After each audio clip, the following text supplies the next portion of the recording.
আসসালামু আলাইকুম, welcome back to my channel Sonia's kitchen. আজ আমি বিফ স্টেকের খুবই একটি মজাদার রেসিপি শেয়ার করব। চলেন দেখি।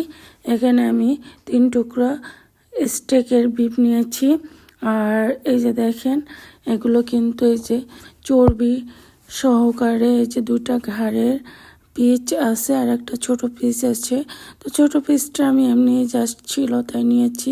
মেইনলি আমার যে ঘাড়ের পিসগুলো, তো এখানে আমি আগে থেকেই কিন্তু একটু সয়া সস দিয়ে নিয়েছিলাম। আর এখন হচ্ছে লবণ দিয়ে দিলাম। তো সয়া সস হচ্ছে 3 টেবিল চামচের মতো দিয়েছি, কারণ 3টা স্টেক। আর এখানে একটু গোলমরিচ আর অরিগানো 2 চা চামচের মতো করে দিয়ে দিলাম। তো এই যে এগুলো সুন্দর করে মাখিয়ে ম্যারিনেট করে নেব এপিট ওপিট 2 সাইডেই কিন্তু।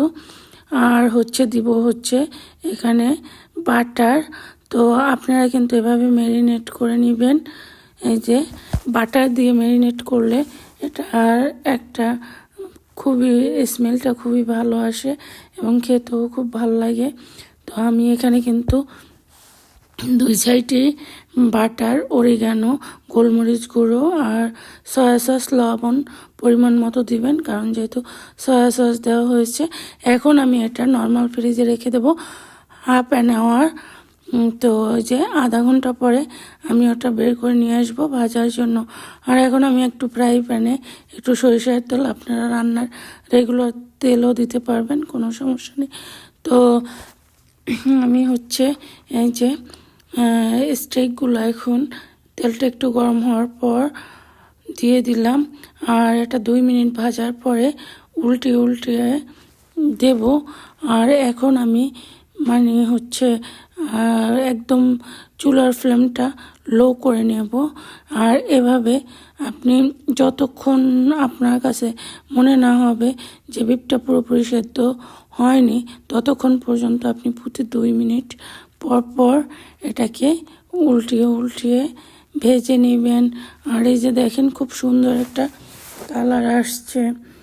তো আমি কিন্তু প্রতি 2 মিনিট পরে এটা উল্টিয়ে খুব ভালো করে ভেজে নিয়েছি। আর এভাবে আমার প্রায় আধা ঘন্টার মতো সময় লাগছে। তো আপনারাও এভাবে কিন্তু বিফ স্টেকটা ভেজে নেবেন। আর এই যে দেখেন কি সুন্দর একটা উপরে গোল্ডেন একটা কালার আসছে। আর এটা ভাজতে আরও একটু বেশি গোল্ডেন, ডিপ গোল্ডেনটা হবে, তখন বুঝে যাবেন যে এটা হয়ে গেছে। আর এই যে দেখেন, আমার এটা এখন কিন্তু একটা ডিপ গোল্ডেন একটা কালার চলে আসছে। আর এটা কিন্তু একদমই ডান হয়ে গেছে।